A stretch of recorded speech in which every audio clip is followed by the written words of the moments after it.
Bienvenue dans cette vidéo. Nous allons vous montrer comment fonctionne la tâche opération atypique. Comme vous le savez, lors de la détection d'une opération atypique, il est nécessaire d'analyser celle-ci et de prendre les mesures appropriées, ce qui permettra également lors d'un contrôle de bien prouver que vous avez fait les checks nécessaires pour les diverses opérations atypiques qui ont été détectées.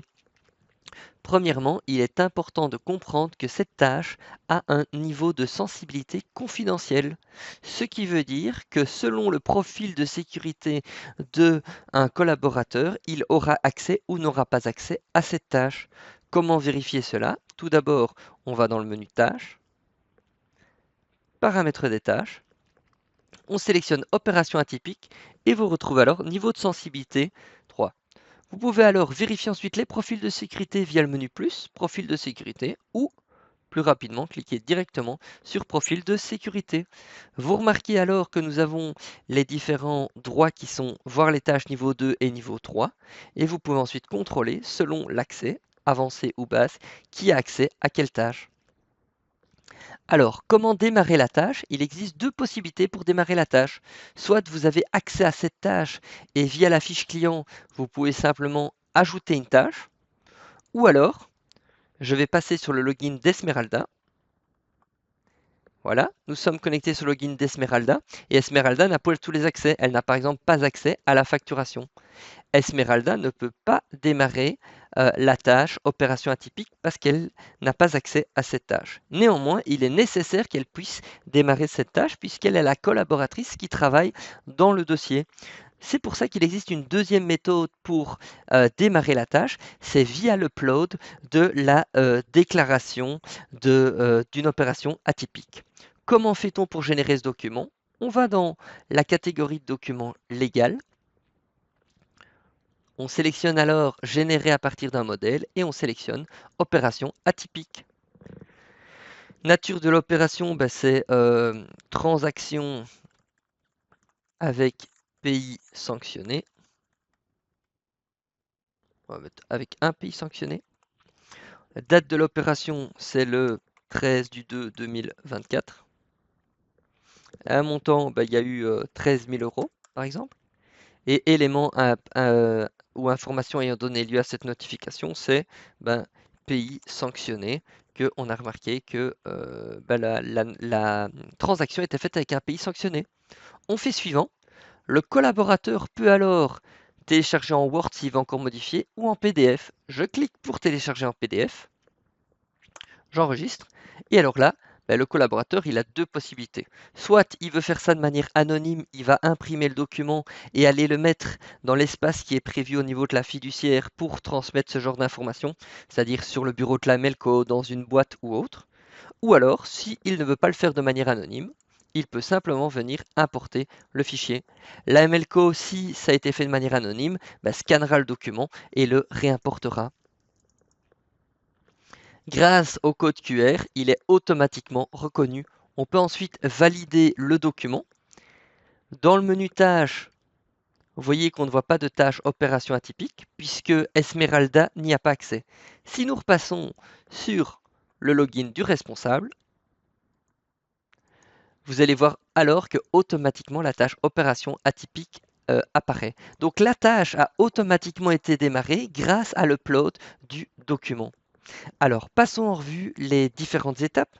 La première étape, c'est la documentation interne qui vous permet, vous, de mettre en avant votre manuel de procédure interne concernant ce point spécifique. Vous avez ensuite le document qui a permis le démarrage de la tâche, qui est ce que le collaborateur a complété. Ensuite, nous avons une procédure interne qui permet à la Melco de faire l'analyse de l'opération atypique. Vous voyez que ça se passe en trois parties. Il y a une analyse, il y a des actions pour compléter l'analyse et il y a la décision de la MLCO. Première chose, on met paiement vers un pays sanctionné. Voilà.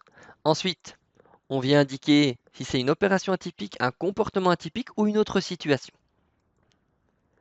Vous avez alors toute une série de choix qui apparaissent de façon à mieux identifier l'opération atypique et à vous aider. Si aucune de celles-ci ne correspond, il suffit simplement de cocher la dernière case et de venir indiquer la description. Vous pouvez bien sûr indiquer plusieurs opérations atypiques. Ensuite, l'analyse, vous pourriez avoir plusieurs actions pour compléter l'analyse, ou alors tout simplement aucune action supplémentaire n'est nécessaire. Voilà. Ensuite, on termine par la décision de la MLCO. Alors là, vous avez plusieurs possibilités, soit en un classement sans suite pur et simple, tout simplement l'opération atypique n'avait rien d'atypique, voilà, tout est justifié. Soit effectivement, il n'y a pas de dénonciation à la CETIF, mais il y a une réévaluation du risque. Soit on fait une dénonciation à la CETIF avec ou sans rupture de la relation professionnelle. Si vous sélectionnez une des dénonciations CETIF, vous avez alors un petit message d'erreur qui apparaît pour vous dire attention, n'oubliez pas que ça doit rester confidentiel votre déclaration à la CETIF.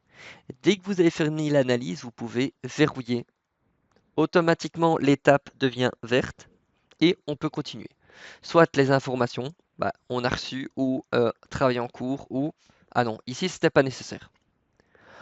On continue l'analyse de l'opération atypique par le rapport AMLCO à générer. On vient indiquer paiement pays sanctionné.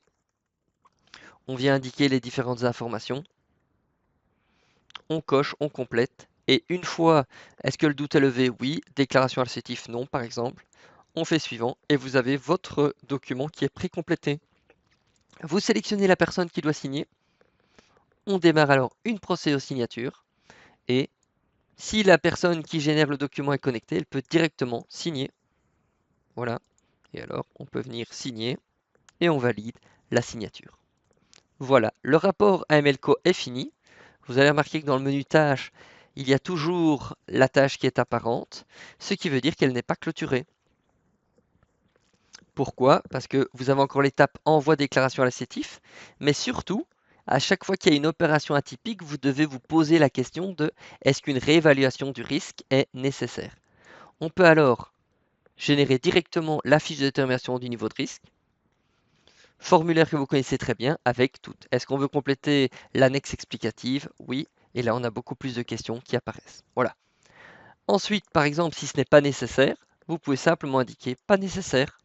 Et à ce moment-là, l'opération atypique est clôturée.